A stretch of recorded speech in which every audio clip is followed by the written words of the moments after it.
FCS প্রথম পর্ব পরীক্ষার নাম্বারটা কখনোই ঘোষণা করি না। আমরা যেটা ঘোষণা করি সেটা হচ্ছে পাস বা ফেল, এরকম একটা ডিক্লারেশন দেওয়া হয় প্রথম পর্বের ক্ষেত্রে। অন্যান্য পর্বের যেমন যদি বলি এসএস ফাইনাল বা এমসিপিএস অথবা মিড টার্ম, এই পরীক্ষাগুলো আমাদের আসলে পরীক্ষাগুলো তো কিন্তু অনেকগুলো ধাপে হয়। শুধুমাত্র এফসিএস প্রথম পরীক্ষাটাই একটা ধাপে হয়, যেটা হচ্ছে শুধুমাত্র রিটেন পরীক্ষা। এবং রিটেন পরীক্ষা আজকে যেমন একটা সাবজেক্টের হয়ে গেল, আগামীকাল আরও কিছু সাবজেক্ট হবে, পরের দিন আরও কিছু সাবজেক্ট। এবং 6 তারিখে এই দুপুর নাগাদ যখন পরীক্ষা শেষ হয়ে যাবে, সন্ধ্যা নাগাদ কিন্তু আমরা এই 3 দিনের সমস্ত রেজাল্ট একসঙ্গে কিন্তু প্রকাশ করে দিই। কাজে এফসিএস প্রথম পর্বের সাথে অন্য পর্বেরগুলো মেলানো যাবে না। এফসিএস প্রথম পর্বের চূড়ান্ত ফলাফল তারা কিন্তু এই 3 দিনের মাথায় জেনে যাচ্ছে যে তারা কৃতকার্য হয়েছে অথবা ব্যর্থ হয়েছে।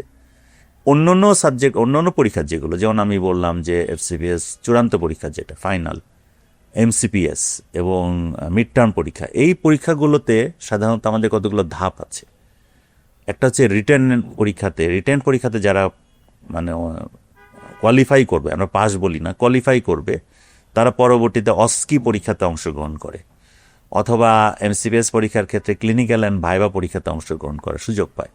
এই যে সুযোগটা, এইটা আমরা ধাপে ধাপে আসলে প্রকাশ করি তার রেজাল্ট।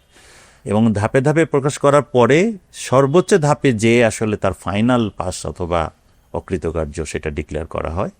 তো অন্য যেগুলো আমি বললাম যে এফসিপিএস চূড়ান্ত, তারপরে হচ্ছে এমসিপিএস এবং মিড টার্ম পরীক্ষা, এই পরীক্ষাগুলোর ফলাফল জানতে কিন্তু আমাদের আরেকটু ধৈর্য ধরতে হবে, আরেকটু প্রক্রিয়ার মধ্যে দিয়ে যেতে হবে। পার্ট ওয়ানে আমরা নাম্বার প্রকাশ করি না, তবে কোনো ক্যান্ডিডেট যদি জানতে ইচ্ছুক হয় নিতান্ত, ওই যে সে আসলে কোন অংশটুকুতে কোন জায়গায় খারাপ করেছেন, সেটা আবেদন করতে পারেন। তখন এক্সাম ডিপার্টমেন্ট তাদের নীতিমালা অনুযায়ী সেটা তাদেরকে হয়তো ওইভাবে জানান।